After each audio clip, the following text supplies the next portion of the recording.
within this week where a senator seeking to impose a piece of legislation that has some real ramifications concerning its being consistent with the Second Amendment, when challenged by a hypothetical question about the Constitution, essentially refused to ask and gave a hyperbolic response to the other senator asking the question. In terms of the president, we have a president today who ignored the Constitution when he made a series of recess appointments when there was no recess.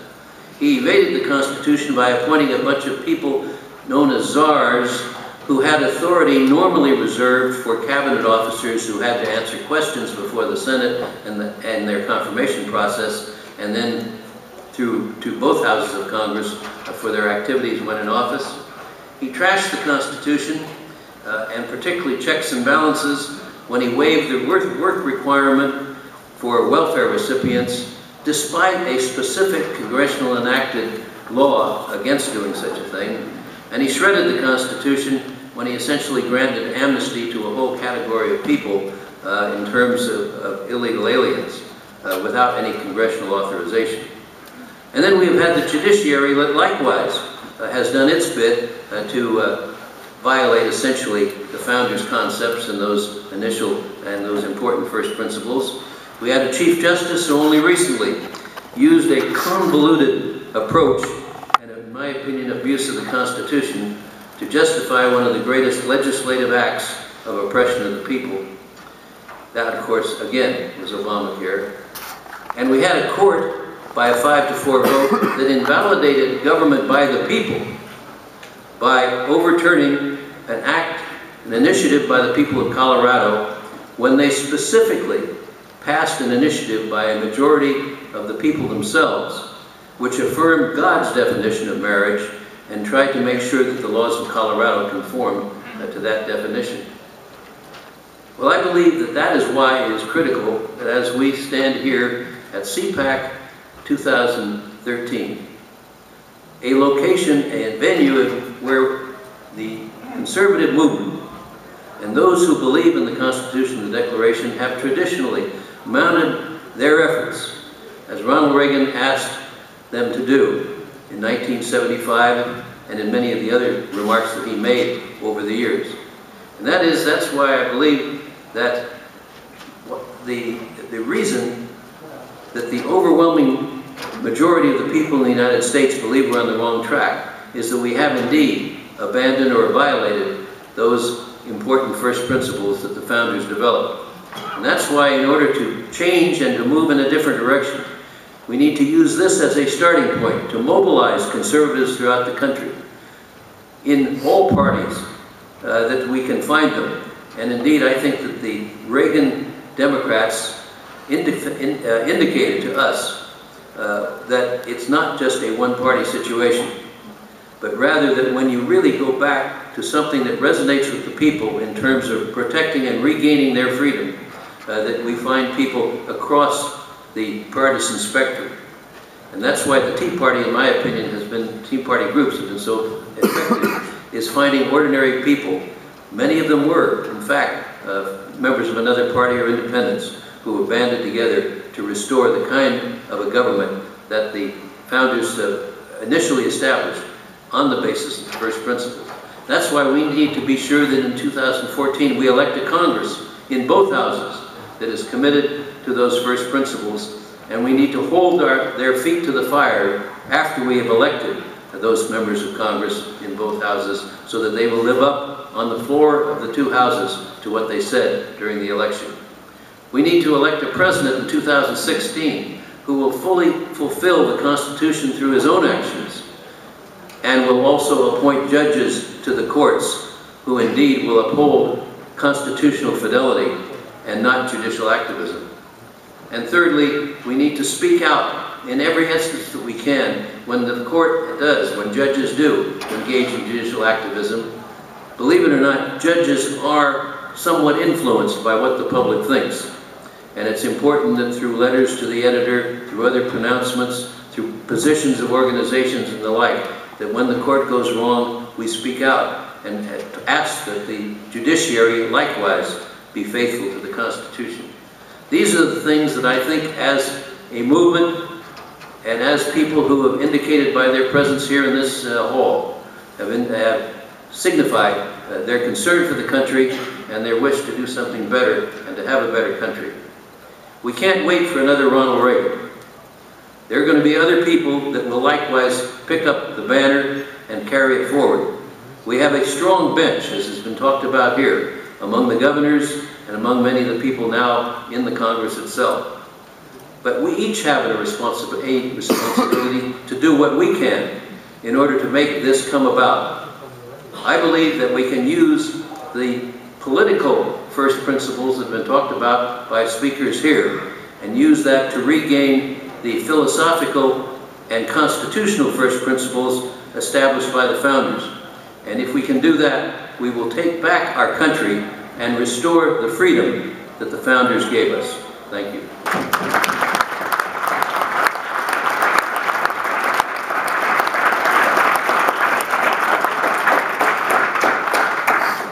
Unfortunately, it uses up our time, but with these wonderful comments about our Constitution today, I would just point out that in the back there's a couple of things, including a flyer that tells you about a lot of the first material we have produced at Heritage, monographs and papers and books and all sorts of things. And the speakers are going to go outside and be able to answer these questions there, but we get going with our schedule. So I thank you, and please join me in thanking them for this wonderful discussion.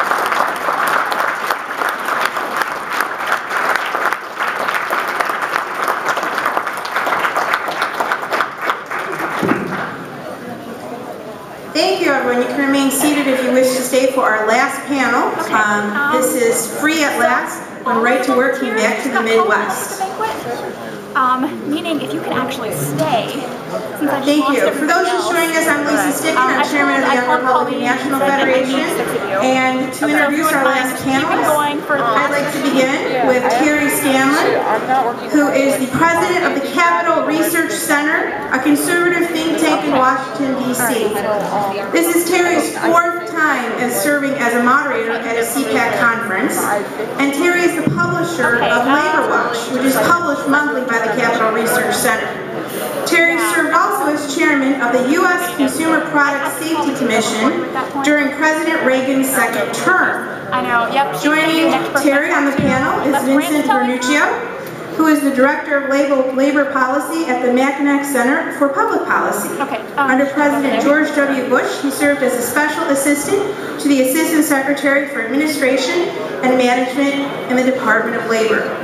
Vincent is a sought-after voice on labor panels nationally and in Washington, D.C.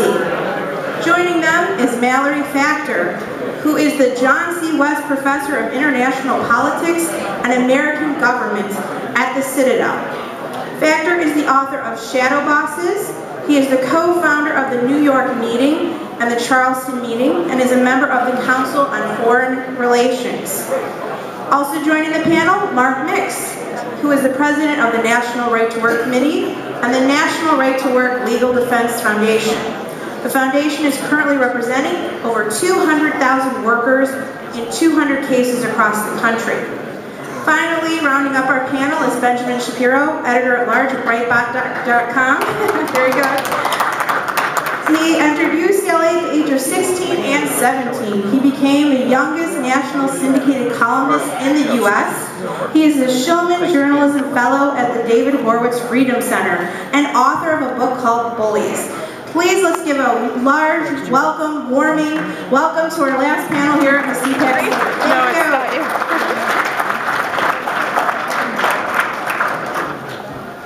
Thank you, Lisa. I'm Terry Scanlon, president of the Capital Research Center, conservative think tank here in Washington, and I'm delighted to chair this panel, Free at Last, where the right to work came back to the Midwest. If you're interested in labor issues, I hope you'll look at Capital Research Center's Labor Watch. It's a monthly publication published 12 months a year. Many of our panelists today have written for it. You can sign up for Labor Watch by contacting capitalresearch.org or by visiting our booth downstairs in Hall E. E is in Edward. I'm happy that Steve Allen, our Labor Watch editor, is with us this morning or this afternoon, and delighted that he could be here. As Lisa said, we have a great lineup of speakers, beginning with Vinnie Venuccio, a frequent Labor Watch contributor. Vinnie is the Director of Labor Policy at the Mackinac Center for Public Policy in Michigan. Vinnie was in the thick of the fight as the state liberated its workers from compulsory unionism this past year, the second of 2 states to do so in 2012. So we are winning some victories. Vinnie will speak on how this shocking victory occurred, why it is warning and an inspiration to other states, and how the states can achieve labor reforms by putting workers first. Following Vinnie will be Mallory Factor, the John C. West Professor of International Politics and American Government at the Citadel in South Carolina, and as Lisa mentioned, co-author of Shadow Boxes, an expose of government unions.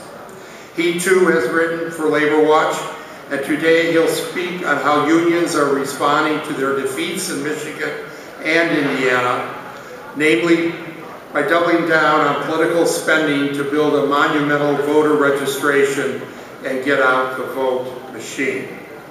Following Mallory will be Mark Meese, who many of you know, president of both the National Right to Work Defense Foundation and the National Right to Work Committee. Mark will discuss where the right to work movement should go from here, including what to expect on the legislative and legal fronts, and what kind of challenges and opportunities exist in labor reforms. Rounding out our panel will be Ben Shapiro, the editor-at-large at Breitbart News Network. Ben will speak on how union thuggery is helping to destroy America with a special focus on California. That's not a surprising topic for Ben, a native Californian, who most recently authored the book Bullies, How the Left's Culture of Fear, Intimidation Silences Americans, just out from Simon & Schuster. So without further ado, I'll ask Vinnie to come up. We'd ask you to hold your questions to the end. We have time to answer them, so don't be afraid of that. Vinnie Venuccio.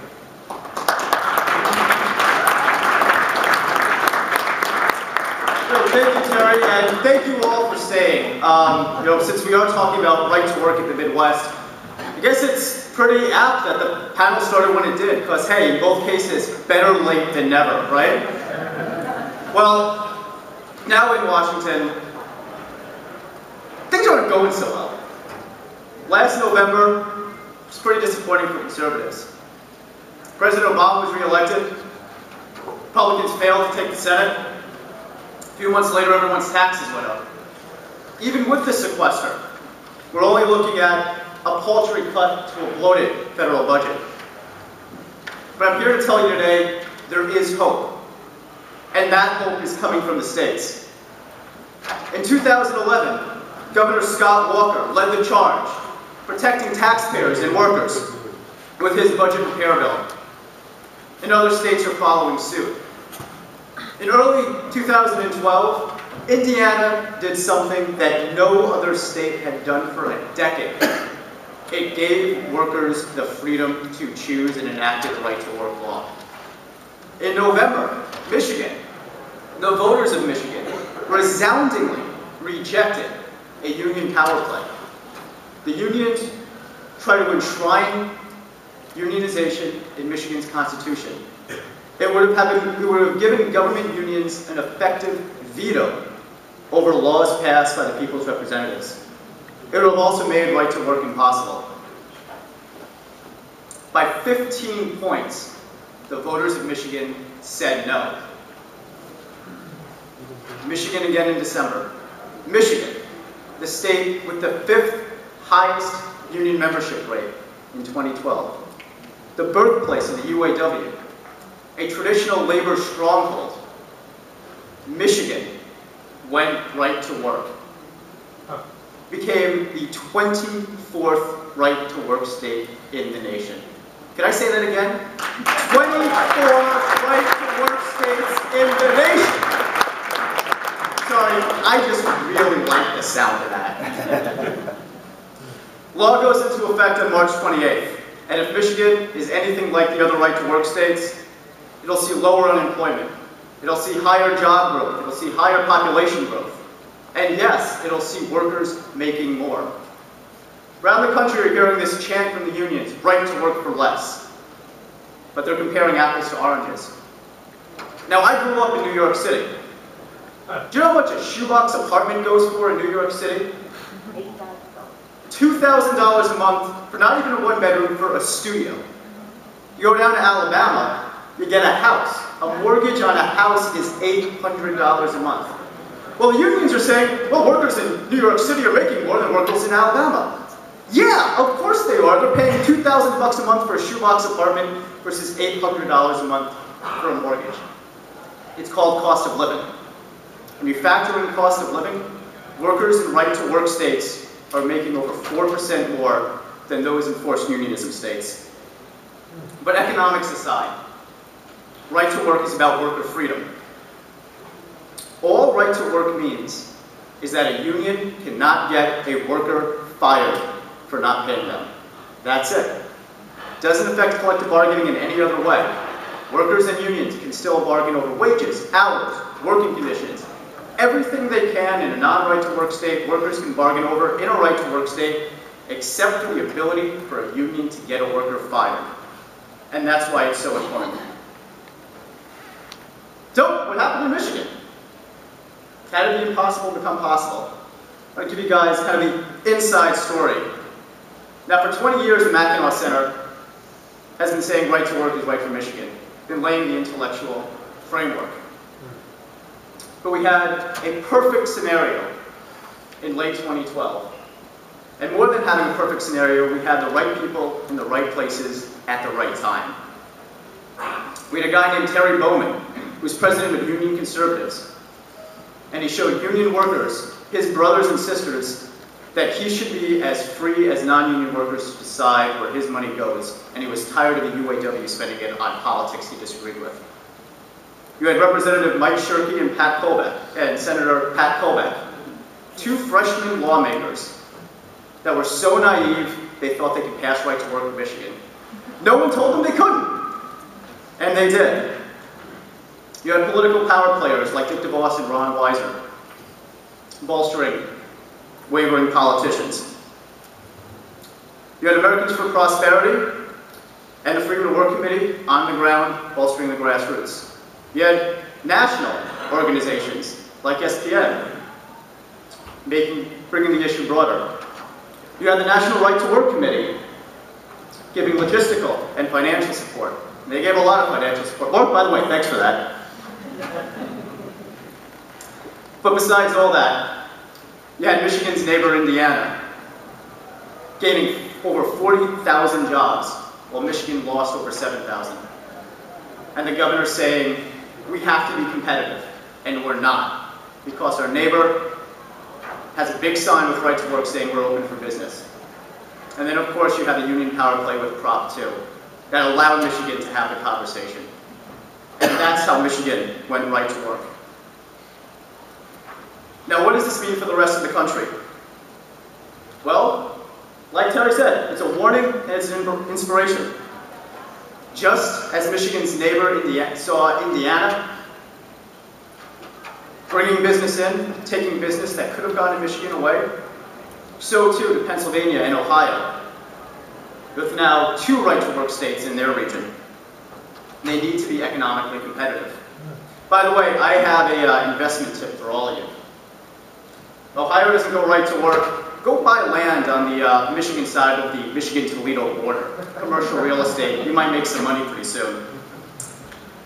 And it's also an inspiration for all of these states because, hey, if Michigan can do it, I think Pennsylvania can do it. I think Ohio can do it. Montana, Missouri. So thanks to the dedication and the hard work of policymakers, activists, think tanks, the grassroots, nationally and in states like Wisconsin, in states like Indiana and Michigan, The fire of worker freedom is shining brightly. And you know what? It's spreading. Thank you.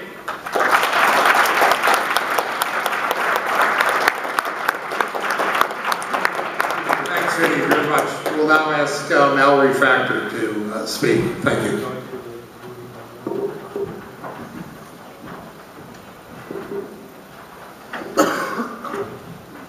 Terry, thanks so much. Down here. Oh, that's so nice of you. Got a little bit of a commercial. Mallory's best-selling book, Shadow Bosses. Okay. Okay. Wow. I can't believe you're all hanging in there. Hopefully, we can give you some interesting information. Vinny just told you about some of the successes, and there have been successes, no question about it. In recent years, unions have suffered public setbacks, declining union membership, as well as the failure to recall Governor Walker, the loss of Indiana, and now, congratulations, Michigan to the right to work column. Everybody up here really deserves congratulations. But in response to these setbacks, unions have doubled down. They've doubled down on political spending to build a monumental voter registration, electioneering, and get out the vote machine.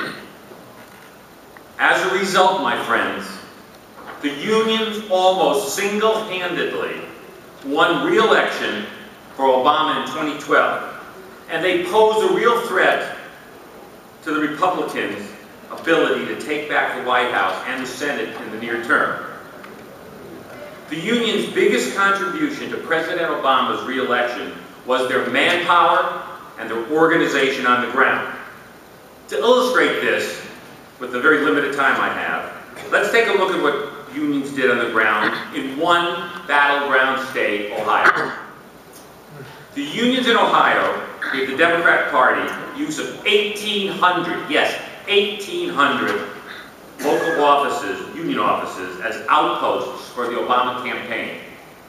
These local union offices had been operating for years, engaged in community organizing on a year-round basis.